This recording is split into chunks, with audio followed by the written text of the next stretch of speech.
बेहद दमदार नतीजे आपके सामने रख दूं। आय का आंकड़ा बढ़कर आया 30%, 12,114 करोड़, उम्मीद से ज़्यादा। कामकाजी मुनाफा 2,430 करोड़, उम्मीद से ज़्यादा। मार्जिन 20%, उम्मीद से कहीं ज़्यादा। और मुनाफा 2,042 करोड़, उम्मीद से थोड़ा ज़्यादा आता हुआ दिखाई, यानी कि ऑलराउंड परफॉर्मेंस दमदार आती हुई दिखी है। एग्जीक्यूटिव डायरेक्टर राकेश शर्मा साहब हमारे साथ हैं इस वक्त कार्यक्रम में। शर्मा साहब, बहुत बहुत स्वागत है आपका। एक बार फिर से बजाज ऑटो ने दमदार परफॉर्मेंस दी है, बहुत बहुत बधाई आपको। लगातार तीसरी तिमाही है जब बजाज ऑटो ने मुनाफे और आय दोनों में नया रिकॉर्ड बनाया है। बताएं सर, ये कमाल कैसे किया है? नमस्कार अनिल जी। नमस्कार जी हाँ, ये एक तरह की हैट्रिक हो गई हम लोग के लिए। जी। क्वार्टर वन में हमने रिकॉर्ड लगाया, क्वार्टर टू में और अब क्वार्टर थ्री में। और सबसे बड़ी हम लोग के लिए खुशी की बात यह है कि पहली बार बजाज ऑटो ने तिमाही में 2000 करोड़ का माइलस्टोन क्रॉस किया है प्रॉफिट आफ्टर टैक्स में। इसके पीछे इन रिजल्ट्स के पीछे सबसे बड़ा जो स्विंग फैक्टर है वो हमारा डोमेस्टिक मोटरसाइकिल्स और डोमेस्टिक थ्री व्हीलर बिजनेस को लेके है। आप तो जानते ही हैं कि एक्सपोर्ट बिजनेस, क्योंकि बाहर की जो आर्थिक व्यवस्था है पर्टिकुलरली इमर्जिंग मार्केट्स में काफ़ी कमज़ोर है। तो ये रिजल्ट्स जो हैं उस कमज़ोर अवस्था को मद्देनज़र रखते हुए और भी हम लोग को खुशी देते हैं। तो डोमेस्टिक मोटरसाइकिल और डोमेस्टिक थ्री व्हीलर के बलबूते पे ये 3 क्वार्टर्स में काफ़ी स्विंग आया है। पिछले 2-3 साल से हम लोगों का फोकस है मोटरसाइकिल में इंडस्ट्री के टॉप हाफ पर, मतलब 125 सीसी के ऊपर के मार्केट में। इसमें दोनों वॉल्यूम मिलता है और प्रॉफिट भी मिलता है। जो 100 सीसी का सेगमेंट है उसमें काफ़ी प्रेशर रहता है प्राइसिंग के ऊपर और देयरफॉर प्रॉफिट के ऊपर। तो वो जिस तरह से कहते हैं कि एक तरह की रेड ओशन है वो, और ऊपर का हाफ जो है वो ब्लू ओशन है। तो हम लोग 2-3 साल से ये ब्लू ओशन में तैरने की कोशिश कर रहे हैं। जी और नए नए प्रोडक्ट्स हम लोग लाए हैं। पल्सर हमारा जी फ्लैगशिप ब्रांड है, उसके अंडर। और जी ये सारे प्रोडक्ट्स, तकरीबन सारे ही प्रोडक्ट्स काफ़ी अच्छी तरह से जी। रिसीव हुए हैं। तो तो सर एक इसकी वजह जी से जी वॉल्यूम भी मिला है, मार्केट शेयर भी मिला है हम्म और प्रॉफिट। हम्म दूसरी तरफ डोमेस्टिक थ्री व्हीलर का बिजनेस अब हर महीने 40,000 करीब करीब यूनिट्स कर रहा है। और उसमें भी हमारा सीएनजी में 85% मार्केट शेयर हो गया है। ये ओके। जो सेगमेंट है ये बहुत प्रॉफिटेबल है हमारे लिए, और इसने भी फिर एक अच्छा स्विंग पैदा किया है। तीसरी बात यह है कि जो एक्सपोर्ट बिजनेस है, हालांकि एक्सपोर्ट बिजनेस जो हमारा पीक परफॉर्मेंस होता था उससे डाउन है, और लेकिन वॉल्यूम में डाउन है। देखने वाली बात यह है कि जो इसका रेवेन्यू और प्रॉफिट है उसमें ग्रोथ है। ओके। अब उसमें ग्रोथ इसलिए है, लार्जली थोड़ा सा एक्सचेंज रेट डिवैल्यूएशन भी हुआ है, लेकिन जो हमारा मिक्स है, प्रॉफिटेबल प्रोडक्ट जो हमारे लैटिन अमेरिका वगैरह में एक राइज हुआ है, वो मिक्स हमारा इंप्रूव हुआ है।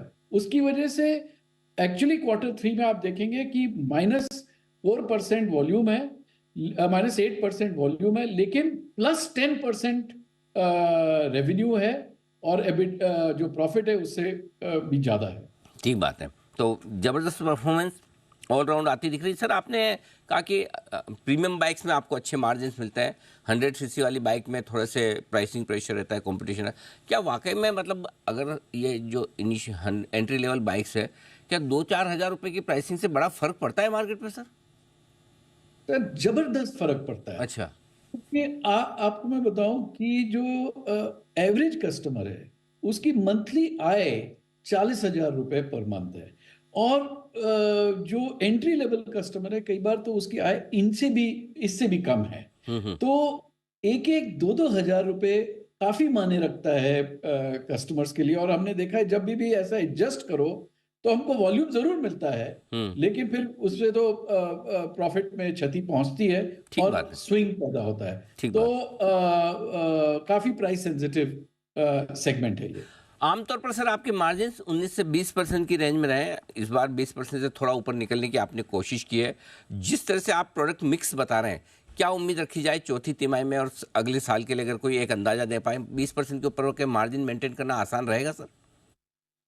अनिल जी, जो बजाज ऑटो का मार्जिन है ना, ये एक मिश्रण है तीन चार अलग बिजनेस यूनिट्स का।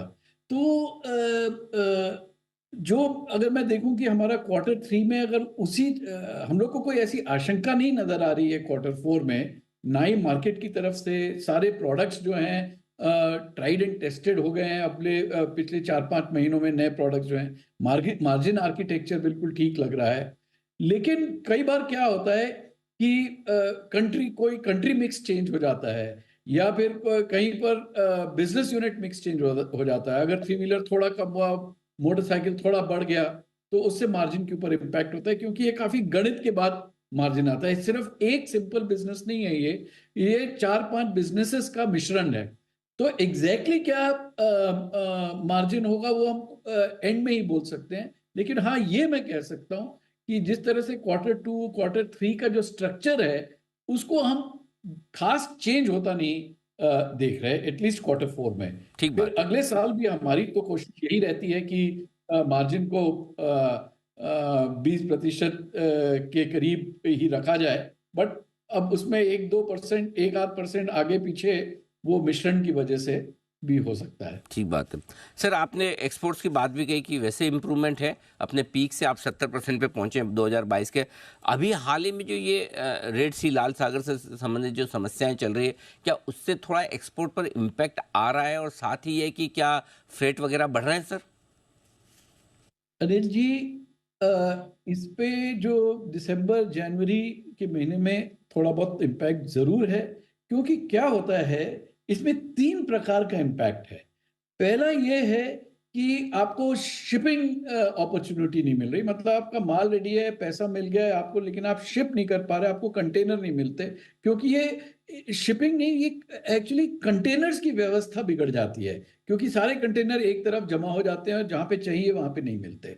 तो उससे जो शिपिंग शेड्यूल्स में फर्क पड़ता है, ये सबसे टेम्पररी इम्पैक्ट है, लेकिन इससे एक्सपोर्ट पे फर्क पड़ता है। ये हम लोगों ने दिसंबर और जनवरी में जरूर महसूस किया है। दूसरा इम्पैक्ट ये है कि समय लगने लगता है। जो चीज हम लोग 3 हफ्ते में अफ्रीका पहुंचा देते थे, 4 हफ्ते में लैटिन अमेरिका पहुंचा देते थे, अब हमको 5 हफ्ते, 6 हफ्ते, 7 हफ्ते लग रहे हैं। तो इसमें इसका मतलब है कि जो कस्टमर्स हैं, जो हमारे पार्टनर्स हैं, उनको स्टॉक में ज्यादा इन्वेस्ट करना पड़ता है, क्योंकि ज्यादा स्टॉक अब सागर पे रहेगा। तीसरा इम्पैक्ट है, जैसे कि आपने भी कहा, इसका फ्रेट रेट्स डबल हो गए हैं। तो जो चीज जैसे लैटिन अमेरिका आपकी अगर $2,500-3,000 कंटेनर में पहुंच जाती थी, अब 6,000, 5,500 इस तरह के कंटेनर हो गए। उसका प्राइसिंग के ऊपर इम्पैक्ट पड़ेगा। लेकिन मेरा ये समझना है कि अगर ये चीज एकदम से कोई जंग वंग नहीं छिड़ जाती, तो ये 1-2 महीने में इसमें फिर भी स्टेबिलिटी आ जाना चाहिए। लेकिन हाँ, 10%, 15% ओवरऑल तो इम्पैक्ट हो ही गया है in the short term. Perfect. बहुत बहुत धन्यवाद शर्मा साहब, समय देने के लिए, नतियों पर विस्तार से बातचीत करने के लिए। एक बार फिर से आपको दमदार परफॉर्मेंस और शानदार नतियों के लिए बहुत बहुत बधाई सर, और